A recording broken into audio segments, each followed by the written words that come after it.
ಏನು ನಿಶ್ಚಿತಾರ್ಥಕ್ಕೆ jeans T shirts ಹಾಕೋತಿಯಾ? ಇಲ್ಲ ಇಲ್ಲ, ಅವತ್ ಹಾಕೊಳ್ಳೋದಿಕ್ಕೆ ರಾಜಸ್ಥಾನಿ ಗಾಗ್ರಾ ತಗೊಂಡಿದ್ದೀನಿ. ಸಕ್ಕತ್ತಾಗಿದೆ. ಆಲ್ಟ್ರೇಷನ್ಗೆ ಅಂತ ಅಂಗಡಿನಲ್ಲೇ ಕೊಟ್ಟಿದ್ದೀನಿ. ಎಷ್ಟು ಚೆನ್ನಾಗಿದೆ ಗೊತ್ತಾ? ತುಂಬಾನೇ ಚೆನ್ನಾಗಿದೆ. ನೋಡ್ದಿಯಾ, ನಾನು ಹೇಳ್ದಾಗೆ ಮಾಡಿದಾಳೆ. ಅದಕ್ಕೆ ನಿನ್ನ ಕರ್ಕೊಂಡು ಹೋಗಿ ನಿಶ್ಚಿತಾರ್ಥಕ್ಕೆ ಅಂತ ಸೀರೆ ತಗೊಂಡ್ ಬಂದಿದ್ದು. ಐ ಚಿನ್ನು, ಸುಮ್ಮನಿದ್ರೆ ಸರಿ. ಅಮ್ಮ, ನಾನು ಸೀರೆ ಎಲ್ಲ ಹಾಕೊಳ್ಳೋದಿಲ್ಲ. ಯಾಕೆ ಯಾಕೆ ಉಟ್ಕೊಳ್ಳಲ್ಲ? ನಿನಗೇನು ಗೊತ್ತಾಗಲ್ಲ, ಸುಮ್ಮನೆ ಇರು. ಲಕ್ಷ್ಮಿ, ಅವಳಿಗೆ ಸೀರೆ ಉಡೋದನ್ನ ಕಲ್ಸೋ ಜವಾಬ್ದಾರಿ ನಿಂದು. ಓ, ನಾನು ಕಲಿಸ್ತೀನಿ. ಗೊಂಬೆ ನಿನ್ನ ಹತ್ರ ಅಡುಗೆ ಮಾಡಿದ್ ಕಲ್ತಿದ್ದಾಯ್ತು. ಈಗ ಸೀರೆ ಹುಡೋದ್ ಕಲಿಬೇಕು ಅಷ್ಟೇ ಅಲ್ಲ ಗೊಂಬೆ? ನೀವೇನೇ ಹೇಳಿದ್ರು ನನ್ನ ಎಂಗೇಜ್ಮೆಂಟ್ಗೆ ನಾನು ಗಾಗ್ರಾ ಚೋಲಿನೇ ಹಾಕೊಳ್ಳೋದು. ಗೊಂಬೆ ಗೊಂಬೆ, ನನ್ ಮಾತು ಕೇಳು. ಗೊಂಬೆ, ನಮ್ ಗೊಂಬೆ ಬೆಳೆದಿದ್ದಾಳಷ್ಟೇ, ಅವಳ ಬುದ್ಧಿ ಮಾತ್ರ ಬೆಳಿಲಿಲ್ಲ. ಅಷ್ಟು ಕಷ್ಟಪಟ್ಟು ಖರ್ಚು ಮಾಡಿ ಕಾಸ್ಟ್ಲಿ ಸೀರೆ ತಂದಿದೀವಿ, ಅದನ್ನ ಉಟ್ಕೊಳ್ಳೋಣ ಅಂತಾಳಲ್ಲ. ಅದನ್ನ ಯಾಕಷ್ಟು ದೊಡ್ಡ ಸಮಸ್ಯೆ ಮಾಡ್ಕೋತಾ ಇದೀಯ? ಅವಳಿಗೆ ಏನ್ ಇಷ್ಟನೋ ಅದನ್ನ ಹಾಕೊಳ್ಳಿ ಬಿಡು. ಕೈಲಾಶ್, ನಿನಗೇನು ಗೊತ್ತಾಗಲ್ಲ, ಸುಮ್ನೆ ಇರು. ನಿಶ್ಚಿತಾರ್ಥ ಸೀರೆ ಅಂತಾನೆ ತರ್ತಾರೆ, ಅದು ಶಾಸ್ತ್ರದ ಸೀರೆ. ಮದ್ವೆ ಆಗೋ ಹುಡುಗಿ ಅದೇ ಸೀರೆನೆ ಉಟ್ಕೋಬೇಕು. ಅವ್ವ, ನೀವೇನು ಯೋಚನೆ ಮಾಡಬೇಡಿ. ಅಕ್ಕ ಸೀರೆ ಉಟ್ಕೊಳಕ್ ಮಾಡೋ ಜವಾಬ್ದಾರಿ ನಂದು. Problem solve. ಇವಳು ಮದ್ವೆ ಮಾಡಿ ಮುಗಿಸೋ ಅಷ್ಟ್ರಲ್ಲಿ ನನ್ನ ಹೆಣ ಬಿದ್ದೋಗಿರುತ್ತೆ. ಅವ್ವ, ಪ್ಲೀಸ್ ಆ ಥರ ಎಲ್ಲ ಮಾತಾಡ್ಬೇಡ್ರಿ. ಒಳ್ಳೆ ಕಾರ್ಯ ನಡಿಬೇಕಾದ್ರೆ ಹೀಗೆಲ್ಲ ಮಾತಾಡ್ಬಾರ್ದಂತೆ.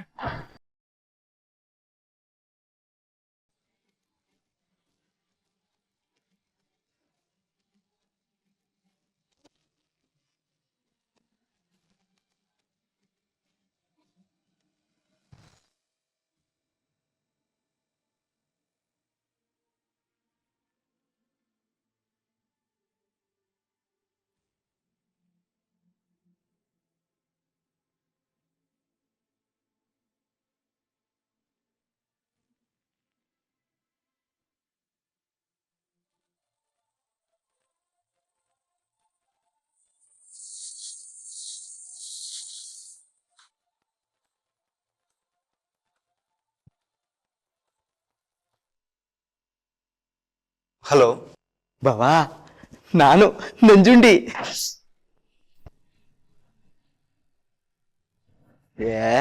ಲಚ್ಚಿಯವ್ರ ಅಣ್ಣ ಗೊತ್ತಾಗ್ನಿಲ್ವಾ? ಬಾವಾ, ಸಂದಕ್ಕಿದ್ದೀರಾ? ನಾನ್ ಚೆನ್ನಾಗಿದ್ದೀನಿ ನಂಜುಂಡ. ನೀನ್ ಹೇಗಿದ್ಯಾ? ತಾತಮ್ಮ ಹೇಗಿದ್ದಾರೆ? ನಾನ್ ಲಕ್ಷ್ಮಿನ ಹುಡುಕ್ತಾನೆ ಇದ್ದೀನಿ, ಇನ್ನೂ ಸಿಕ್ಕಿಲ್ಲ. ಆದಷ್ಟು ಬೇಗ ಹುಡುಕ್ತೀನಿ, ನೀನೇನ್ ಗಾಬರಿ ಆಗ್ಬೇಡ. ಬಾವಾ, ನೀವು ಗಾಬರಿ ಆಗ್ಬೇಡಿ ಅಂತ ಹೇಳೋಕೆಯ ನಾ ಫೋನ್ ಹಚ್ಚಿದ್ದು. ಅಂದ್ರೆ ಅರ್ಥ ಆಗ್ಲಿಲ್ಲ ನಂಗೆ. ಅಂದ್ರೆ ಲಚ್ಚಿ ತಾತಮ್ಮನ್ ನೋಡಕ್ಕೆ ನಮ್ಮ ಊರಿಗೆ ಬಂದಿದ್ಲು. ಲಚ್ಚಿ ಸಂದಾಕವಳೆ, ನೀವೇನು ಚಿಂತೆ ಮಾಡಬೇಡಿ. ನನಗೊಂದು ಅರ್ಥ ಆಗ್ತಿಲ್ಲ ನಂಜುಂಡ, ಬಿಡ್ಸ್ ಹೇಳು. ಎಲ್ಲಿದ್ದಾಳಂತೆ? ನನಗೆ ಹೇಳ್ದೆ ಕೇಳ್ದೆ ಎಲ್ಲಿ ಹೋದ್ಲಂತೆ ನಿನ್ ತಂಗಿ? ಲಚ್ಚಿ ಫೋನ್ ಹಚ್ಚಿದ್ಲು ಬಾಬಾ. ತಾತಮ್ಮ ಬೇರೆ, ನಂಜುಂಡಿ ಒಂದೇ ಒಂದ್ಕಿತ ನನ್ನ ಮೊಮ್ಮಗಳು ಮುಖ ತೋರಿಸ್ಬಿಡ್ಲಾ ಸಾಕು ಅಂತ ಹೇಳ್ತಿದ್ದ. ಅದನ್ನೇ ನಾನು ಲಚ್ಚಿಗೆ ಹೇಳ್ದೆ. ಪಾಪ ತಡಿಯಕ್ ಆಗ್ನಿಲ್ಲ ಅನ್ಸುತ್ತೆ, ಅದಕ್ಕೆ ಬಂದಿದ್ಲು. ಅದ್ಯಾರ್ದೋ ಮನೆಯಾಗೆ ಕೆಲ್ಸ ತಗೊಳಂತೆ. ಆ ಮನೆಯವರು ಒಡ ಹುಡ್ತೋರ್ಗಿಂತ ಸ್ಯಾನೆ ಸಂದಾಕ್ ನೋಡ್ಕತ್ತವ್ರಂತೆ. ಬಾಬಾ, ಅದ್ಯಾವ್ರಿಗೆ ಕೈ ಮುಗ್ದ ಅರಕೆ ಬತ್ಕೊಂಡಿದ್ಕೆ ಅದ್ಯಾವ್ರು ಕೈ ಬಿಡ್ನಿಲ್ಲ. ನಮ್ ಲಚ್ಚಿಗೆ ಒಂದ್ ದಾರಿ ತೋರಿಸ್ಬಿಟ್ಟ. ಒಳ್ಳೇದಾಯ್ತು ನಂಜುಂಡ. ನನಗಂತೂ ನಿಮ್ ತಾತಮ್ಮಂಗೆ ಹೇಗಪ್ಪ ಮುಖ ತೋರಿಸೋದು ಅನ್ನಿಸ್ಬಿಟ್ಟಿತ್ತು. ಫೋನ್ ಮಾಡಿ ಹೇಳಿದ್ದಕ್ಕೆ ತುಂಬಾ ತುಂಬಾ ಥ್ಯಾಂಕ್ಸ್ ನಂಜುಂಡ. ಇನ್ಮೇಲೆ ನೆಮ್ಮದಿಯಾಗಿ ಊಟ ತಿಂಡಿ ಮಾಡ್ಬೋದು. ಬಾವಾ, ನಿಮ್ಮಂಥ ದೊಡ್ಡ ಮನ್ಸರಿಗೆ ಒಂದ್ ಲಚ್ಚಿ ಅಂತ ಒಳ್ಳೆ ಹುಡುಗಿಗೆ ಅದ್ಯಾವ್ರು ಯಾವತ್ತೂ ಮೋಸ ಮಾಡಕ್ಕಿಲ್ಲ, ಕೇಡ್ ಬಯಸಕ್ಕಿಲ್ಲ. ಅವಳು ನನ್ಗೆ ಯಾಕೆ ಹೇಳ್ದೆ ಹೋದ್ಲು ಅಂತ ನೀವು ಕೇಳಿದ್ರಾ? ಬುಟ್ಟೆನಾ ಕೇಳ್ದೆ. ಅದಕ್ಕೆ ಅವಳು, ನಾನು ಅವ್ರ ಮನೆಗೆ ಹೊಂಟೋದ್ರೆ ಅವ್ರ ಮನೆಯವ್ರು ಏನಂತ ಉತ್ತರ ಹೇಳೋದು, ಅದಕ್ಕೆ ನನ್ನಿಂದ ಅವ್ರಿಗೆ ಯಾಕೆ ಕಷ್ಟ, ಈಗಲೇ ಅವರು ಸ್ಯಾನೆ ಉಪಕಾರ ಮಾಡವ್ರೆ, ಆ ಋಣವೇ ಈ ಜನ್ಮದಾಗ ತೀರ್ಸಕ್ ಆಯ್ಕಿಲ್ಲ, ಅದಕ್ಕೆ ಹೇಳ್ದಂಗೆ ಹೊಂಟೋದೆ ಕಳ ನಂಜುಂಡಿ ಅಂತ ಹೇಳಿದ್ಲು.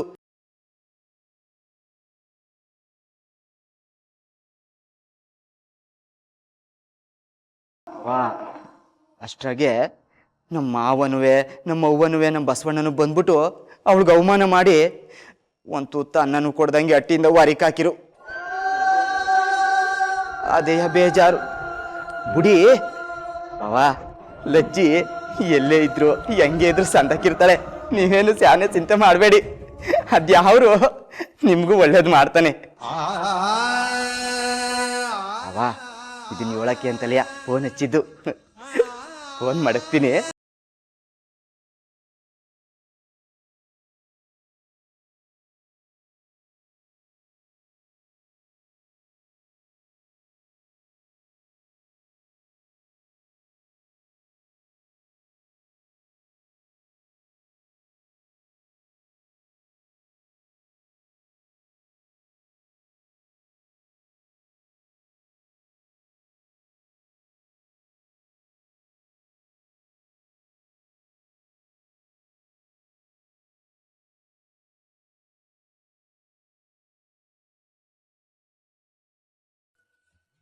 ದೇವ್ರೆ, ಅಮ್ಮ ಯಾಕೆ ಎಷ್ಟು ದಿನ ನಿನಗೆ ಪೂಜೆ ಮಾಡ್ತಿದ್ಲು ಅಂತ ನನಗೆ ಗೊತ್ತಿರಲಿಲ್ಲ.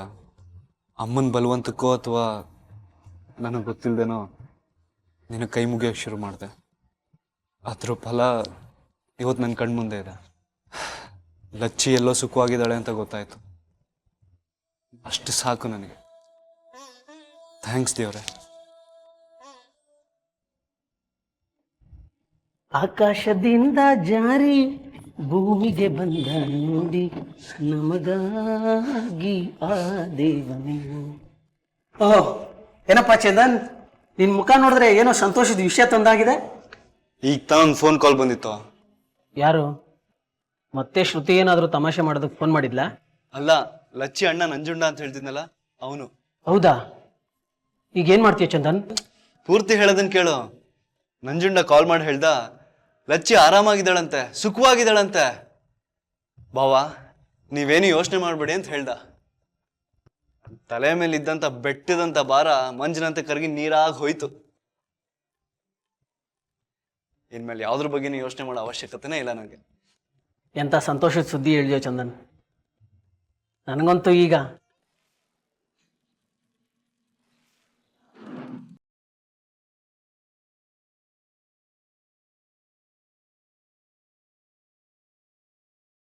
ಇದ್ಯಾಕೋ, ಏನಾಯ್ತೋ? ಇಷ್ಟೊಂದು ಸಂತೋಷ ಸುದ್ದಿ ಹೇಳ್ತಾ ಇದೀನಿ, ನೀನ್ ನೋಡಿದ್ರೆ ಆಕಾಶ ತಲೆ ಮೇಲೆ ಬಿದ್ದೋರ್ ತರ ಆಡ್ತಿದ್ಯಾ. ಏನದು ಸಂತೋಷದ ಸುದ್ದಿ ಚಂದು? ನನಗೂ ಹೇಳು.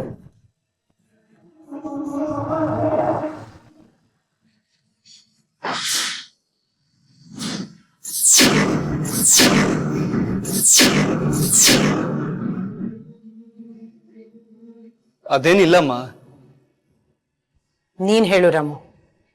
ಯಾರ್ದೋ ಹೆಸರು ಹೇಳ್ದ ಇವನು? ಯಾರದು? ಏನ್ ಕತೆ? ಏನದು ಸಂತೋಷದ ವಿಷಯ? ಅದೇನಿಲ್ಲ ಅಮ್ಮ, ಚಂದನ್ ಫ್ರೆಂಡು ಲಕ್ಷ್ಮಣ್ ಅಂತ 2 ವಾರದ ಹಿಂದೆ ಆಕ್ಸಿಡೆಂಟ್ ಆಗಿ ಆಸ್ಪತ್ರೆಯಲ್ಲಿದ್ದ. ನೆನ್ನೆ ಡಿಸ್ಚಾರ್ಜ್ ಆಯ್ತು ಕಣೋ ಅಂತ ನನಗೆ ಹೇಳ್ತಿದ್ದ. ಅಷ್ಟರಲ್ಲಿ ನೀವು ಬಂದ್ರಿ. ಹೌದಮ್ಮ, ಅದೇ ವಿಷಯ. ನಾನು ಒಂದಿಷ್ಟು ದಿವಸದಿಂದ ಗಮನಿಸ್ತಾನೆ ಇದ್ದೀನಿ. ಇಬ್ರು ವಿಚಿತ್ರವಾಗಿ ಆಡ್ತೀರ. ನಿಮ್ಮಿಬ್ರಲ್ಲೂ ಇರೋ ಒಂದು ಸಮಸ್ಯೆ ಏನು ಗೊತ್ತಾ? ಇಬ್ರಿಗೂ ಸುಳ್ಳು ಹೇಳಕ್ ಬರಲ್ಲ. ಸುಳ್ಳು ಹೇಳಿದ್ರೆ ಸತ್ಯದ ತಲೆ ಮೇಲೆ ಹೊಡೆದಾಗ ಹೇಳ್ಬೇಕು. ಅಲ್ಲಮ್ಮ, ಅದು ಏನು ಹೇಳ್ಬೇಡ ಚಂದು.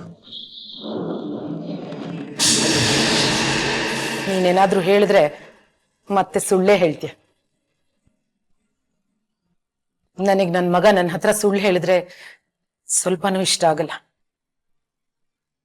ಅದಕ್ಕಿಂತ ನನಗೆ ನಿನ್ನ ಮೌನನೇ ಇಷ್ಟ. ಒಂದು ಸುಳ್ಳನ್ನು ಮುಚ್ಚಕ್ಕೆ ಹೋಗಿ ಇನ್ನೊಂದು ಸುಳ್ಳು, ಅದನ್ನು ಮುಚ್ಚಕ್ಕೆ ಮತ್ತೊಂದು ಸುಳ್ಳು. ಕೊನೆಗೆ ಏನಾಗುತ್ತೆ ಗೊತ್ತಾ ಚಂದು? ಜೇಡ ತನ್ನ ಬಲೆಯಲ್ಲಿ ತಾನೇ ಸಿಕ್ಕಿ ಹೆಣ ಆಗೋ ಥರ ಸುಳ್ಳುಗಾರ ತಾನೇ ಹೆಣದ ಬಲೆಯಲ್ಲಿ ತಾನೇ ಸಿಕ್ಕಾಕೋತಾ ಹೋಗ್ತಾನೆ. ನೀವಿಬ್ರು ನನಗೇನು ಹೇಳ್ಬೇಡಿ. ಹೇಳೋದು ಕೆಲವು ಸಲ ಕರ್ತವ್ಯ, ಹಾಗೆ ಹೇಳಿದೇ ಇರೋದು ನಿಮ್ಮ ಹಕ್ಕು ಕೂಡ. ಆದ್ರೆ ಇಬ್ರು ಒಂದು ವಿಷಯ ನೆನ್ಪಿಟ್ಕೊಳ್ಳಿ.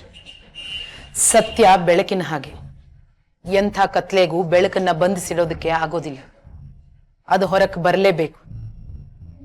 ಅಲ್ಲಿವರೆಗೂ ಕಾಯ್ತೇನೆ. ಕಾಯೋದು ನನಗೆ ಅಭ್ಯಾಸ ಆಗೋಗಿದೆ.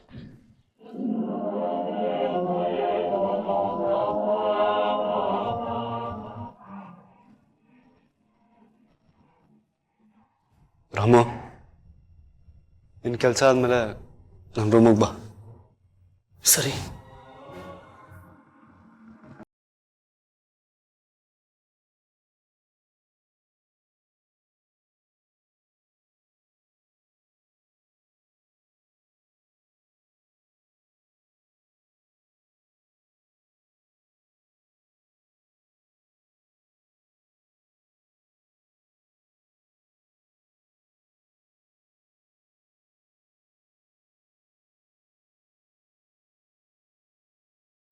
ರಾಮ್, ನಾವು ಆಡೋ ಮತ್ತೆ ಯಾರಿಗೂ ಕೇಳಿಸಲ್ಲ ತಾನೆ? ಇಲ್ಲ ಕಣೋ ಚಂದನ್, ಯಾಕೋ ನೀನು ಎಲ್ಲ ವಿಷಯಕ್ಕೂ ಇಷ್ಟೊಂದು ಎದುರ್ಕೊಂತೀಯ? ರಾಮ್, ನಿನಗೆ ನನ್ನ ಕಷ್ಟನೇ ಅರ್ಥ ಆಗಲ್ಲ ಕಣ. ನಾವಿಬ್ರು ಮಾತಾಡ್ತಿರೋದು ಹೊರಗೇನಾದ್ರು ಕೇಳಿಸಿದ್ರೆ ಏನೆಲ್ಲ ರಾಧಾಂತಗಳಾಗ್ಬೋದು ಅನ್ನೋ ಕಲ್ಪನೆ ಕೂಡ ನಿನಗಿಲ್ಲ. ನಾನು ನೀನು ಮಾತಾಡ್ಬೇಕಾದ್ರೆ ಅಮ್ಮ ಬಂದು ನನ್ನ ಬೆನ್ನ ಹಿಂದೆ ನಿಂತಿದ್ರು ನೋಡು, ನನಗೆ ಗೊತ್ತಾದ ತಕ್ಷಣ ಭೂಮಿನೇ ಬಾಯ್ ಬಿಡ್ತೇನೋ ಅನ್ನಿಸ್ಬಿಡ್ತು.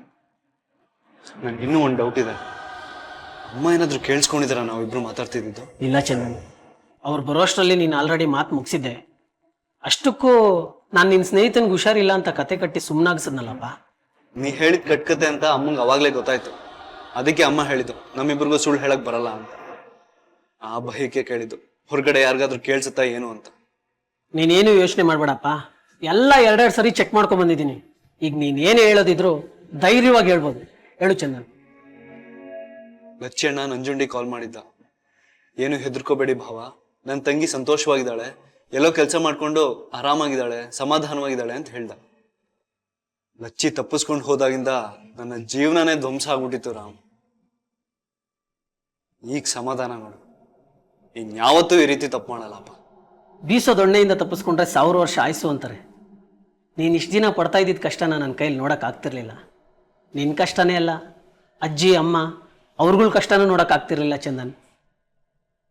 ಅಂತೂ ಇಂತೂ ಈ ಗಂಡಾಂತರದಿಂದ ಪಾರಾದ್ಯಲ್ಲ, ನೀನು ಮಾಡಿರೋ ಪುಣ್ಯ ಇರಬೇಕು.